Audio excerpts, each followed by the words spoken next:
मध्य नागपुर की महिला भाजपा कार्यकर्ता संगीता पौनीकर के नेतृत्व में सैकड़ों पुरुष और महिलाओं ने किया भाजपा में प्रवेश। केंद्रीय मंत्री नितिन गडकरी का सभी ने आभार माना। 19 नवंबर को सभी कार्यकर्ता नितिन गडकरी के निवास स्थान पहुंचे। सभी कार्यकर्ताओं का गडकरी ने स्वागत किया और होने वाले विधानसभा चुनाव के चलते मध्य नागपुर को मजबूत बनाने और मध्य नागपुर के उम्मीदवार प्रवीण दटके को जन समर्थन देने की बात कही। संगीता पौनीकर ने कहा कि प्रवीण दटके जैसा युवा नेता कोई नहीं है, सभी आम जनता के लिए हमेशा तत्पर रहते हैं। उनके कामों को सभी ने देखा है, सभी ने हमारा नेता कैसा हो, प्रवीण दटके जैसा हो के नारे लगाए। मी सौ संगीता लोभा पौनीकर। आज आम्ही हलबा समाजाचे आणि इतर समाजाचे लोक गेलो होतो गडकरी साहेबांकडे आणि आज आम्ही सगळ्यांनी कमीत कमी 100 महिला होत्या माझ्यासोबत आणि 100-150 माणसं होते। त्या सगळ्यांनी प्रवेश भारतीय जनता पार्टीमध्ये घेतलेला आहे। आज मला गरज आता लोकांना प्रश्न पडला की ऐन वेळेवर समाजाची लेडीज सौ संगीता पौनीकर भाजपमध्ये का गेली, पण मला वेळ तशीच आणली की मला एक पार्टीमध्ये आजपर्यंत मी जॉईन झाली नव्हती, पण आज मला असं वाटते कुठेतरी आम्ही विकोपाला जात आहोत। आमचा समाजच नाही तर आमचा मजूरदार वर्ग सुद्धा विकोपाला जात आहे। त्याच्याच सोबत जे शिक्षित लोक आहेत त्यांच्या हाताला कामधंदे नाही। फक्त आम्ही समाज म्हणून चालणार नाही तर माझ्यासोबत इतर लोकही होते, इतर समाजाचेही लोक होते। माझ्या समाजाची तर मी आहेच, परंतु काही नेतृत्व असं आहे की आपण ज्या समाजाला ज्या प्लॅटफॉर्मवर आणायला पाहिजे होतं राजकीय पक्षाचा, त्या प्लॅटफॉर्मवर आमची काहीतरी कमी राहिली आणि त्या प्लॅटफॉर्मवर समाजाला आणि इतर समाजाला आम्ही जोडू शकलो नाही। ही दुःखाची बाब आहे आमच्यासाठी। पण मी आज हा विचार केलेला आहे की कुठेतरी समाजाला बसवायचं आणि इतर समाजाच्या लोकांना जो कामधंदा नाही आहे, कारण शिक्षित तर पुष्कळ ग्रॅज्युएशन तर नॉर्मली लोकांमध्ये आहे, ग्रॅज्युएट तर प्रत्येक मुलगा आणि मुलगी झालेली आहे, परंतु कामाचं काय, रोजगाराचं काय, ही खंत माझ्या डोक्यामध्ये नेहमीच सतत चालत असते। आणि ते सतत आमच्या समाजाचे सुद्धा इतर व्यापार होते ते सुद्धा संपुष्टात आलेले आहे। तर मला असं वाटते की नवयुवक आहे जो आमच्या समाजातला आणि इतर समाजातला, तो कुठेतरी कोणत्या तरी प्लॅटफॉर्मवर बसावं, त्याच्या हाताला काम मिळावं। फक्त शिक्षणापुरतीच मर्यादित राहून होणार नाही, तर तुम्हाला कुठेतरी व्यापारामध्ये तुमचा हातभार तुम्हाला करावा लागेल। कुठे तुम्ही जर ग्रॅज्युएट असाल तर काही तांत्रिक ट्युशन लावावं लागेल। अशा पद्धतीचं मी विचार केलेला आहे आणि समाजाला आम्ही नेहमी आम्ही अग्निपरीक्षेमध्ये टाकत असतो, पण ही अग्निपरीक्षा समाजाने किती दिवस द्यायची आणि कोणी द्यायची हा विचार मला सतत पडत असतो। आजपर्यंत मी कोणत्याही प्लॅटफॉर्मवर चढली नाही, पण मला ही पाळी आली आणि ही पाळी अशासाठी आली, ही पाळी माझ्या समाजासाठी आणि इतर समाजासाठी, कारण मी जो गरीब वर्ग बघतो आहे तो आजही भुकेने व्याकुळ आहे आणि आजही कुठे त्यांना थरा नाही आहे, कुठे त्यांना जागा नाही आहे। कुठे जर आपण एखादी झोपडपट्टी वसवली की आपण खूप मोठा नेता झालो आणि आम्ही लोकांना न्याय दिला असं होत नसते।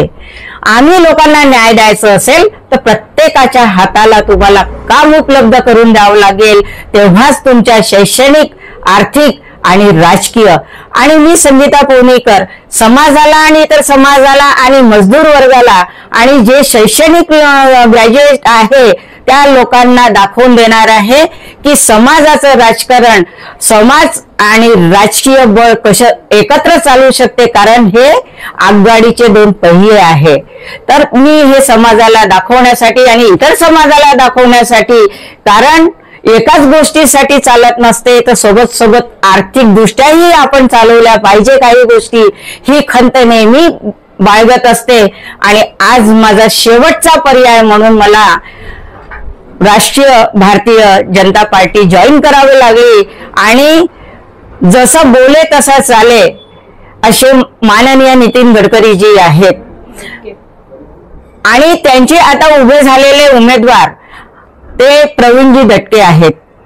आम्ही त्यांना फार वर्षापासून बघितलेलं आहे की आम्ही अर्धा रात्री बोलू तरी ते आमच्या कामाला धावून येतात, कॉर्पोरेशनचे सगळे कामं करतात आणि आमची जी अडचणीची बाब असली कोणतीही तर प्रवीणजी दटके आणि राजेशजी कनेरे.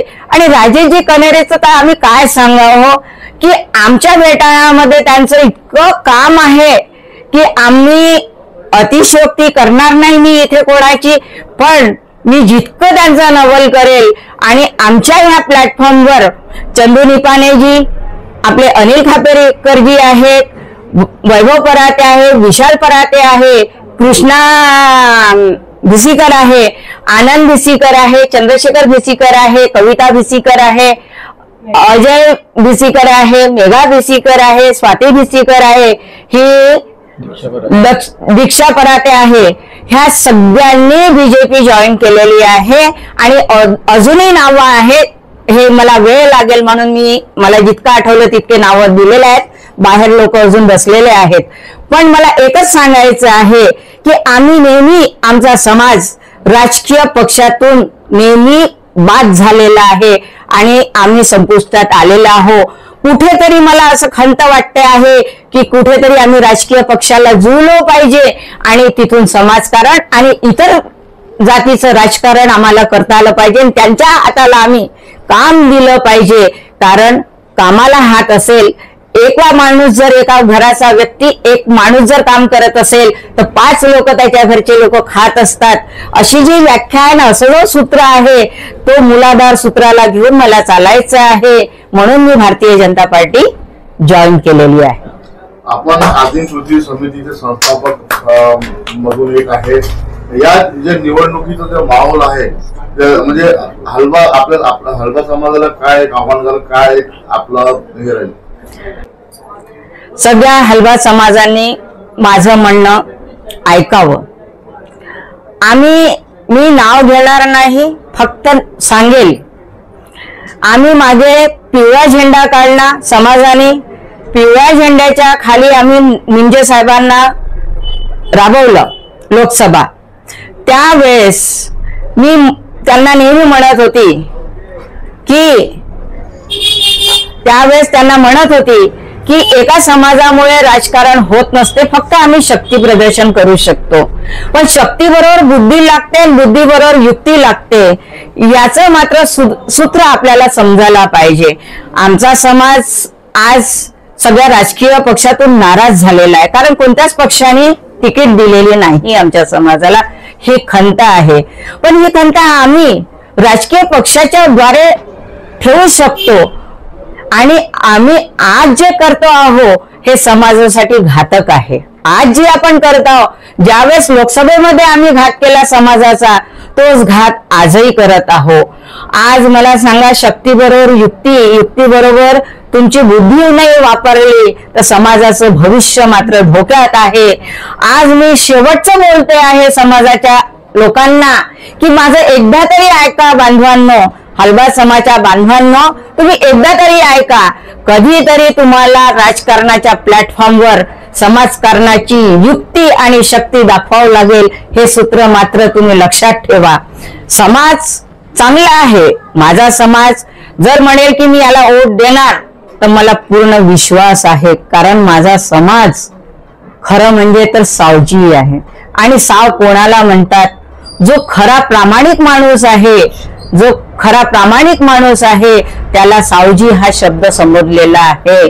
तर मी प्रत्येकाला आव्हान करते की येणाऱ्या इलेक्शन मध्ये तुम्ही भारतीय जनता पार्टीला, मी पक्ष जॉईन केला म्हणून नाही, तर तुम्ही एकदा विचार करा आणि भारतीय जनता पार्टीला तुम्ही बहुसंख्य मतांनी निवडून द्या. कारण मी समोरचं सूत्र आज घोषित करते की जे कमीपणा राजकारणाच्या प्लॅटफॉर्मवर न चढता माझ्या थ्रू समाजाची दशा झाली आहे, त्याच्याबद्दल मी संपूर्ण समाजाला क्षमा मागते.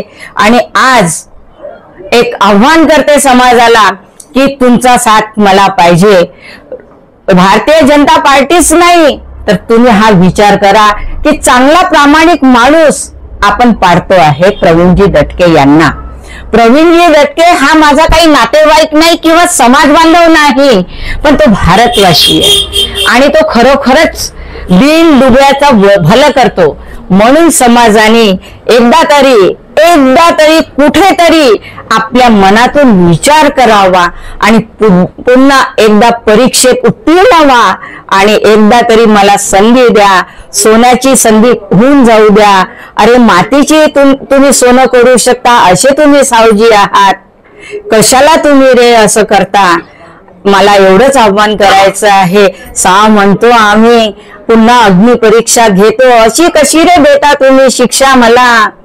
कधीतरी या मला मी म्हणायला, कधीतरी आव्हान करा. मी तुमची आहे, तुम्ही माझी आहे, तुमच्यासाठीच मी आणि माझ्यासाठीच तुम्ही.